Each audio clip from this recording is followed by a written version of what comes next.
Welcome to the ultimate go-to guide for choosing an iPad in 2019.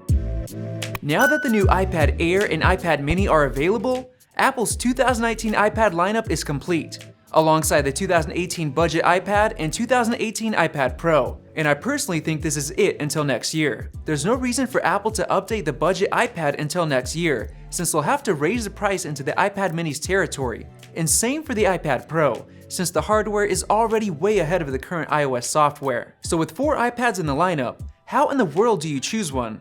Well, I'm confident that by the end of this video, you'll be able to make up your mind. We're gonna have links to the best deals on each of these iPads in the description below, so make sure to check that out if you make up your mind. All 3 non-Pro iPads look basically identical on the back side. The Pro looks much different with a darker space gray finish, antenna bar at the top, and a large camera bump, which none of the other iPads get, but it's for a good reason, as you'll see in the camera comparison. The Pro also gets the smart connector on the back since it uses magnets to attach to the smart keyboard, and the iPad Air is also the only non-Pro iPad ever to get the smart connector. The iPad Pro is also the only iPad out of this lineup that gets 4 speakers, 2 on the bottom and 2 on the top, and as you'll hear later, it destroys the others in the sound comparison. Another difference is USB-C on the Pro, but you can't really do much with it yet.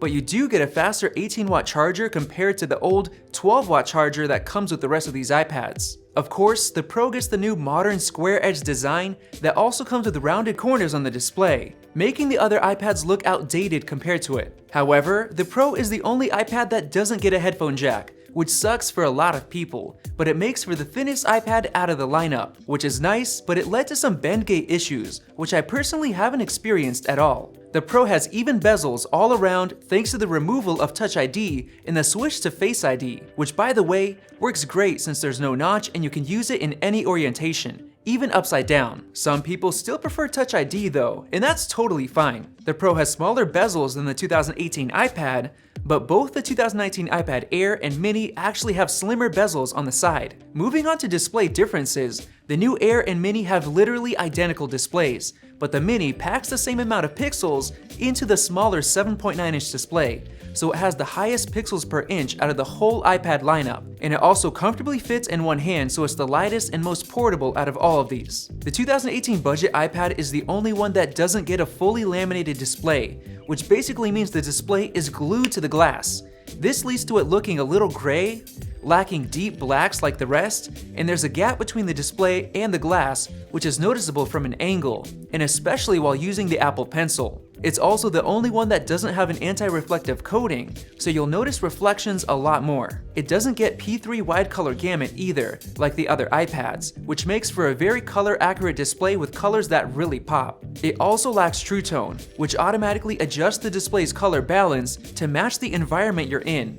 I personally love True Tone. So as you can see, the 2018 budget iPad is really lacking in the display department. Now the 2018 iPad Pro gets a couple more things. It boasts 600 nits of brightness compared to 500 on the 2019 iPads and around 450 on the budget iPad. The iPad Pro also gets Pro Motion, which is huge in my book. It allows the display to refresh at up to 120 Hz and dynamically go down to match the frame rate of the content you're viewing to save battery life. As you can see in the slow-mo clip, the difference in the smoothness of ProMotion compared to the other iPads in this lineup is huge. And trust me, you'll feel this difference every day. Not only that, but ProMotion lowers the latency of the Apple Pencil as well, and you can easily see the difference compared to the other iPads in this slow-mo clip. Speaking of the Apple Pencil, all of these iPads support it, but the Pro supports the new Apple Pencil too, which is better in every way. You don't have to plug it into the side like on the other iPads. It magnetically attaches to the side and instantly starts pairing and charging. The new matte finish feels a lot better in the hand, and it comes with the new double tap to switch tools feature, which is incredibly convenient. Now let's get into that speaker comparison, and make sure to put on a pair of headphones.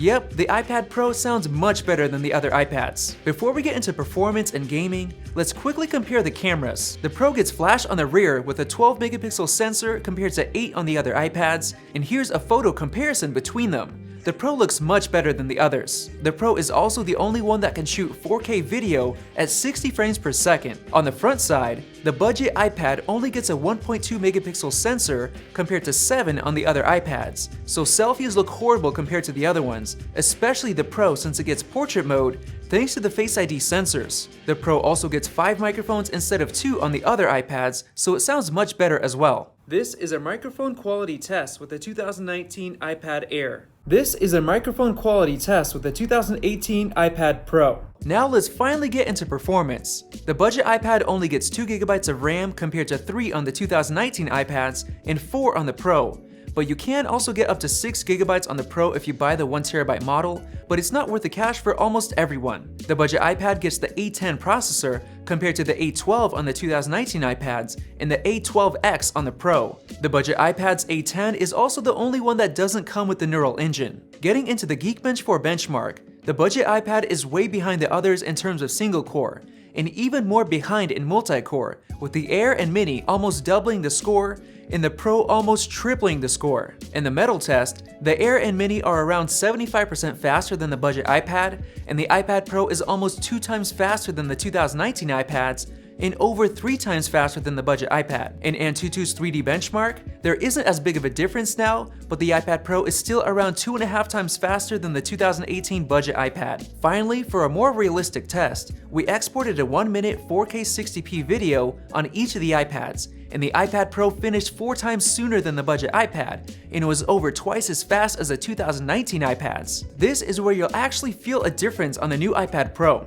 And now let's talk about gaming. Each of these iPads, apart from the budget iPad, can run Fortnite at high graphics at 60 frames per second. The budget iPad can only run medium graphics at 30 frames per second. And that's the same story for other games like Asphalt 9, running at 30 instead of 60 like on the more expensive iPads. The graphics are noticeably worse, and I also noticed some drop frames while gaming. The iPad Air, Mini, and Pro all run Fortnite and Asphalt 9 perfectly at 60 frames per second. No drop frames or issues at all, so the extra power of the Pro isn't really being used in almost every game on the App Store. Out of all of them, the iPad Mini is by far the most comfortable to hold in the hand while gaming. The others weigh quite a bit more, so your hands will get tired over time. Let's quickly mention some other spec differences before I start recommending which iPad you should buy. The budget iPad gets Bluetooth 4.2 compared to 5.0 on the other iPads, which also gets simultaneous dual-band Wi-Fi for more bandwidth and a more reliable connection. They also get gigabit class LTE if you're buying that model. Now with all that said, which iPad should you buy? Well, the iPad Pro is obviously the best and most powerful iPad, but it's also the most expensive at $800. The 4 speakers and ProMotion technology make a huge difference in daily use, but if you're not going to be doing high-end editing or anything that can actually use the power of the A12X chip, you'll probably be better off buying the 2019 iPad Air. If you've got the extra cash, you love the design, and you want to keep it for over 5 years, the iPad Pro may be worth the investment, since software will soon catch up to the amazing hardware. Also, if you're a serious artist, the laminated display, ProMotion Tech, and Apple Pencil 2 make it the best option for drawing, and you can get the Pro in the 12.9-inch size as well. Now the iPad Air is the best all-around iPad since it gets all of the amazing display tech. The 10.5-inch size is great for most people, and the A12 processor is really powerful. It can run most apps and games that the A12X can. It'll also be fast enough for most photo editing tasks as well. The new Air is also the only non-Pro iPad that comes with a smart connector, so if you're planning on getting the smart keyboard and you don't want to spend the extra cash on the Pro, the Air is a great all-around long-term option for the price. Now the Mini is literally identical to the Air in almost everything, except that it doesn't get the smart connector and it packs the same amount of pixels in a smaller display, so it'll look sharper if you get up close to it. It's also $100 cheaper than the Air, so you can save a good amount of cash if you're fine with the small display. I'd also like to say that if you play a lot of games, the Mini is the best choice since it's so comfortable to hold for longer gaming sessions. It's small, light, and portable, so it'll be a great option for the kids as well. Now the budget iPad will also be a good option for kids since the non-laminated display is really cheap to replace. It's the slowest out of the bunch, the display and cameras are worse, but it's also the cheapest, especially if you can find it for only $250 on Amazon. Click the link below to see if it's still on sale. It's a great budget option for everyone who just needs a basic iPad to do iPad things, and it'll be fine for most of the popular games on the App Store. Well, there you have it. If this comparison didn't help you make a decision, comment below with your specific situation and we'll help you out. If you enjoyed this video, click that subscribe button above for more videos like this one. This has been Vadim with Max Tech. Thanks for watching, and we'll see you in the next video.